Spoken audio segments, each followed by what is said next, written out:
ये संचार साथी ऐप जो केंद्र सरकार ने बनाई है और जिसको मैंडेटरी कर रहे हैं कि हर फ़ोन के अंदर ये ऐप होनी चाहिए, ये भारत देश के लोगों की स्वतंत्रता पर, उनकी निजता पर बहुत बड़ा हमला है और इसका हम पूरी तरह से विरोध करते हैं। जो सरकार तानाशाही तरीके से लोगों के मोबाइल में घुस के उनकी जासूसी करना चाहती है, उनके निजी जानकारियां इकट्ठा करना चाहती है, वो बिल्कुल भी लोकतंत्र के अंदर जायज़ नहीं है और हमारे संविधान के खिलाफ है। संविधान ने जो मूलभूत तरीके से आज़ादी लोगों को दी है, उसके खिलाफ है। जब मंत्री कह रहे हैं कि नहीं नहीं इसको डिलीट किया जा सकता है, तो फिर आप बताइए आपके नोटिफिकेशन में क्यों लिखा हुआ है कि इसको डिलीट नहीं किया जा सकता?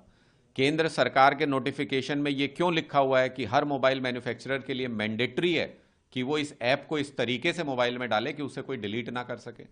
केंद्र सरकार के नोटिफिकेशन में ऐसा क्यों लिखा हुआ है कि जो फोन मार्केट में आ भी चुके उसमें भी सॉफ्टवेयर अपडेट के जरिए इसको मैंडेटरी डालना चाहिए?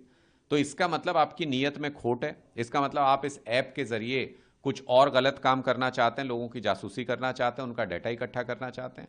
अगर ऐसा नहीं है तो आप ऐप स्टोर पे डाल देते, इसको जिसका मन करता वो उसको डाउनलोड कर लेता। अगर उसके फायदे की चीज़ है तो वो ज़रूर डाउनलोड कर लेगा।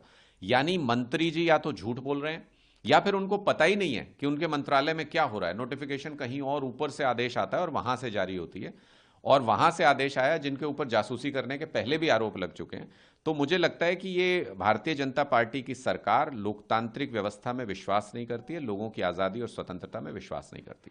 सर कौन है कि इस ऐप के जरिए जो लोगों की निजता है उसका हनन करने का प्रयास केंद्र सरकार कर रही है। निजता जो है वो लोगों का प्राइवेट मैटर है और इसे सरकार को इसमें दखल नहीं देना चाहिए। देखिए, ये सबकी चिंता का विषय है, इस वक्त पूरे देश में इसको लेके चिंता है। अरविंद केजरीवाल जी ने भी इस मुद्दे को लेकर के चिंता और सरकार के तानाशाही रवैये के ऊपर सवाल खड़े किए हैं, और तमाम जो विपक्षी नेता हैं वो इस मुद्दे को लेकर के सवाल खड़े कर रहे हैं कि सरकार अगर एक ऐप को मैंडेटरी कर दे रही है और अगर उसमें इस तरीके के फीचर्स हैं, अगर उसकी जो परमिशंस हैं वो इस तरीके की हैं कि आपका डाटा इकट्ठा किया जा सकता है, आपकी लोकेशन जानी जा सकती है, आपको ट्रेस किया जा सकता है, आपकी जासूसी की जा सकती है, तो ये तो बहुत चिंता का विषय है। फिर तो सरकार हर एक के मोबाइल फ़ोन में घुस जाएगी। फिर तो सरकार दूसरी कोई पॉलिटिकल पार्टी अगर मीटिंग कर रही है अपनी, तो आप मोबाइल फ़ोन का इस्तेमाल करके सारी मीटिंग ही सुन लीजिए। तो निजता कहाँ रही, स्वतंत्रता कहाँ रही? ये तो निजता और स्वतंत्रता को ख़त्म करने का एक प्रयास है मोदी सरकार का।